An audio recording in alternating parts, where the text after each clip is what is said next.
everyone. Thank you for the introduction. Well, my title has changed a bit, but yeah, I'm Julia. I've been a postdoc for the past 3 years in Berkeley in the labs of Mike Eisen and Hernán Garcia, and I've been working on an approach to achieve targeted mutagenesis in vivo to develop variant libraries. So a big motivation of this approach is that we're interested in enhancer sequences. So here you're seeing Drosophila embryos expressing different enhancer variants which give you these beautiful patterns of expression. And still a central question in the field is how, at the level of DNA sequences, do enhancers encode the information to produce these patterns? So at the cell level, enhancers are species of DNA composed by transcription factor binding sites, which are bound by activator or repressor transcription factors. And can you hear me? OK, sorry. And so when these enhancers will integrate all the information, recruit RNA polymerase, and lead to gene activation. At the organismal level, enhancers produce tissue-specific gene expression, and they act as individual modules. When enhancers are mutated, they also lead to misregulation of gene expression and disease. So for example, here, this, I don't know what you can see, that enhancer would have, that fly would have a huge head. And enhancers are also a source of evolutionary novelty. So one way in which you can evolve new functions is by evolving new expression patterns through mutating enhancers. So as I was saying, enhancers are composed by transcription factor binding sites. And we know that all of these parameters are somehow important for enhancer function, but we still don't have a clear set of rules of how all these parameters are integrated and put together. And a lot of what we know about enhancers, we know through these experiments called enhancers tinkering experiments. So here you can individually mutate these binding sites, and these have been very useful to assign specific functions to some specific configurations, but again, not enough to fully explain how an enhancer works. And these type of experiments are very limited by the number of variants that you can test. An alternative approach is, that has been developed for the past 10 years or so, is massively parallel reporter assays. So here you can generate in vitro thousands of variants with all the mutations that you want to test, and you transfect them in single-cell organisms or cell culture. And then by testing the activity of all of these variants, you can then correlate to the specific base pair to know where that information is encoded. So for example, here, we can predict that there's a repressor site, because when you mutate it, that leads to overactivation. And here we can predict that there are activator sites, because when you mutate it, it leads to deactivation. So these experiments have been really useful to quickly scan an enhancer, but they are limited to cell culture and single-cell organisms.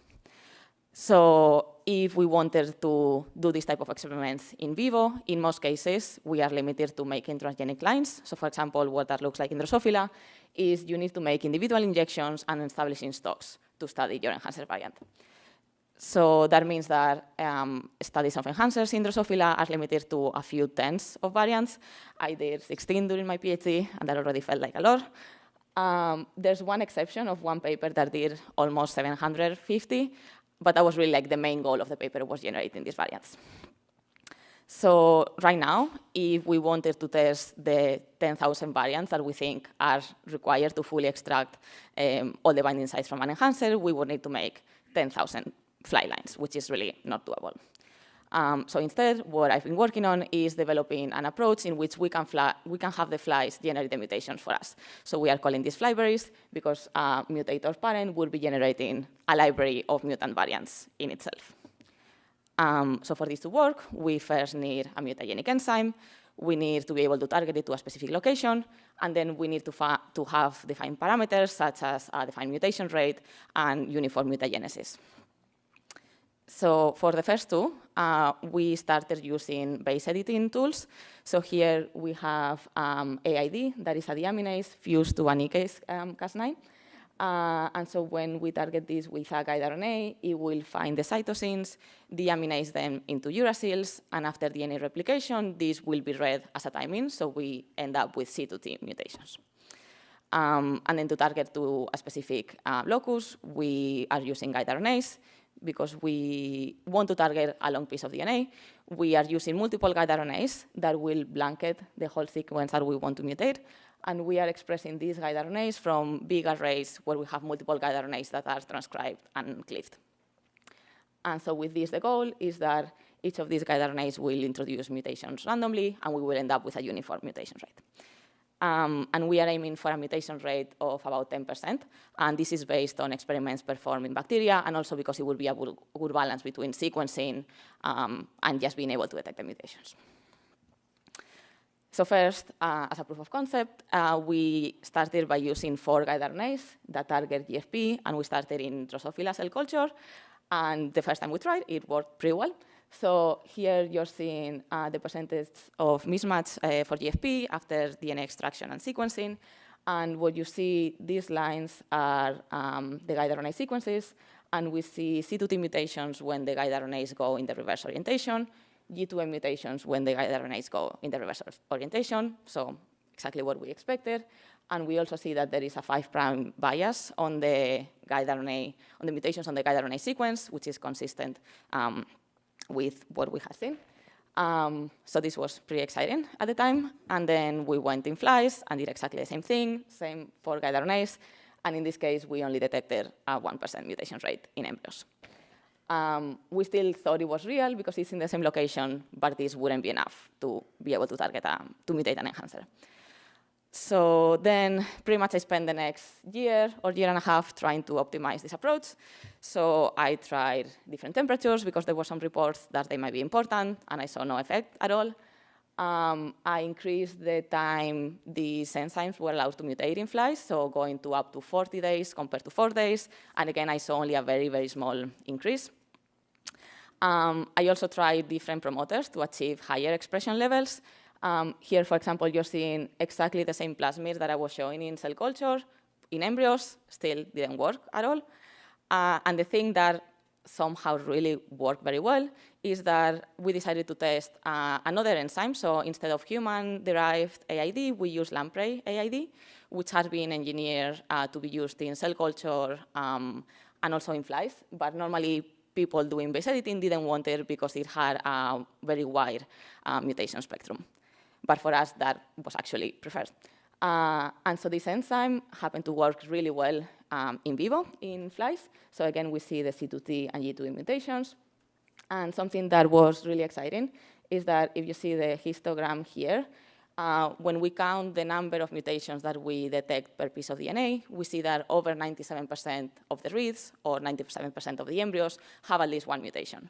So this is very good because if we're going to generate thousands of variants, it means that pretty much all the embryos that we are sequencing will be mutated, and we won't be spending sequencing money on wild-type embryos. So now that we have something that is actually working in vivo, we can spend some more time refining the parameters that we need. So I was talking about this 10% and uniform mutagenesis. And one thing that I was a bit worried about when I got those results, even if they were good that it was mutating, is that maybe the mutation rates were very high. So we want to get low mutation rates so that we can recover information about the enhancer. But if you mutate all the same base pairs all the time, even if they affect the expression, that won't tell you information about which base pair is relevant. So we need to be able to tune the mutation rate. But then something that we hadn't considered yet is that all these experiments that I've been showing, we were using only 4 guide RNAs.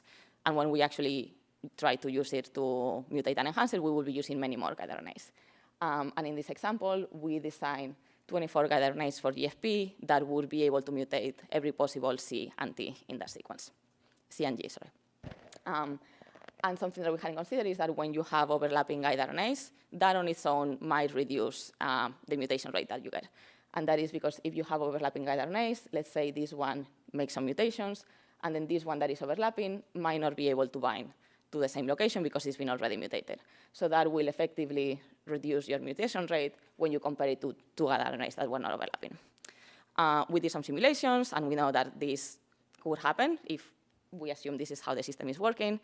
And to test this experimentally, we cloned all these 24 guide RNAs, and again, transfected in cell culture with our mutagenic enzymes.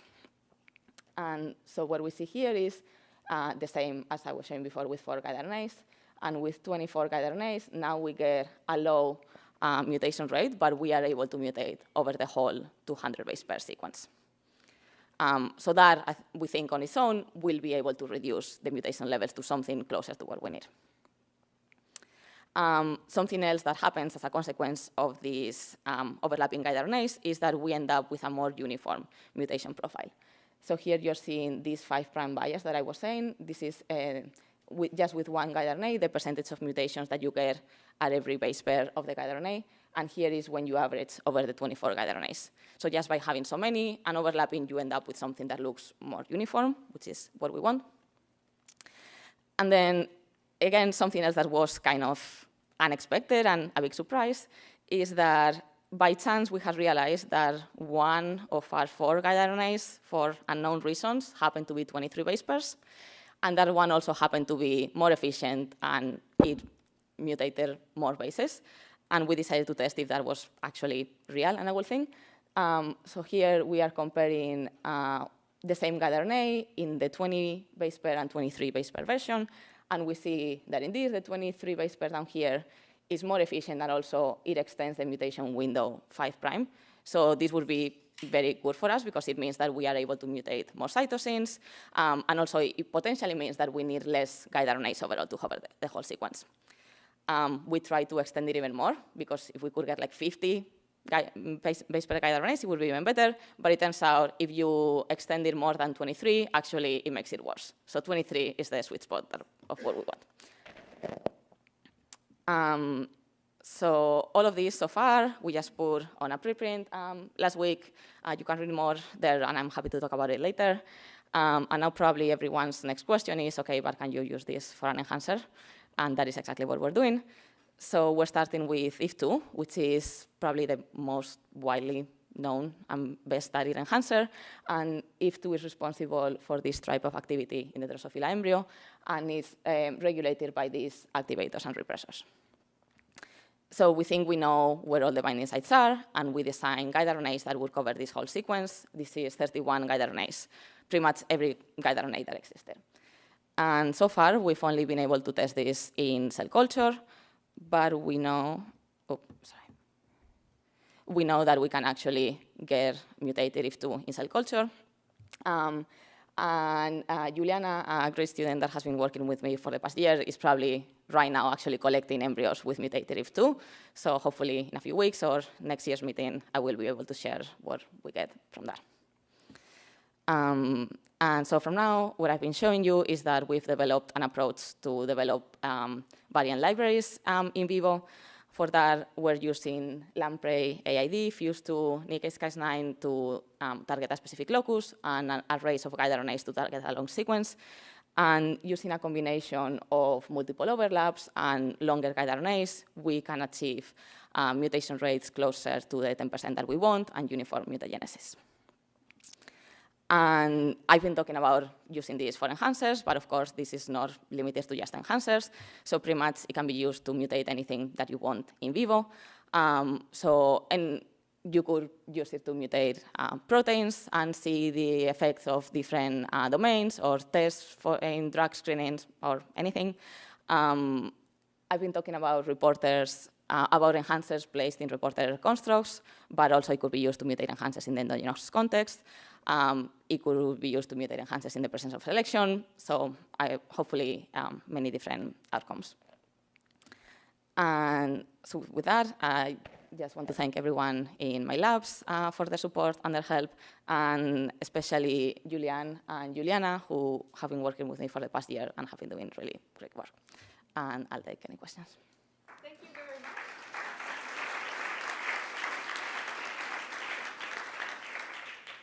Very powerful technique. Are there any questions? Yes, please. Yes, hello, very nice talk. Have you looked at any off-targets that could change also open conditions? And a second quick question, have you tried any other Cas9 variants, like SPY or? So off-targets, not yet. We will have to eventually. Yeah, I think it's a good point, and we should test it. We just haven't yet. And other variants, I have the flights ready. I haven't tested them yet. Because, yeah, one thing is, for example, in if2, for GFP, it was very easy to find PAM sequences everywhere. In if2, because there are some TA-rich regions, actually we are a bit limited that there are some regions we are not targeting. And using the SPRI Cas9, we could target any sequence. So yeah, I have those slides. I haven't tested them yet, but hopefully in a few months. Yeah. Yes, over there. Can you please get up to the microphone?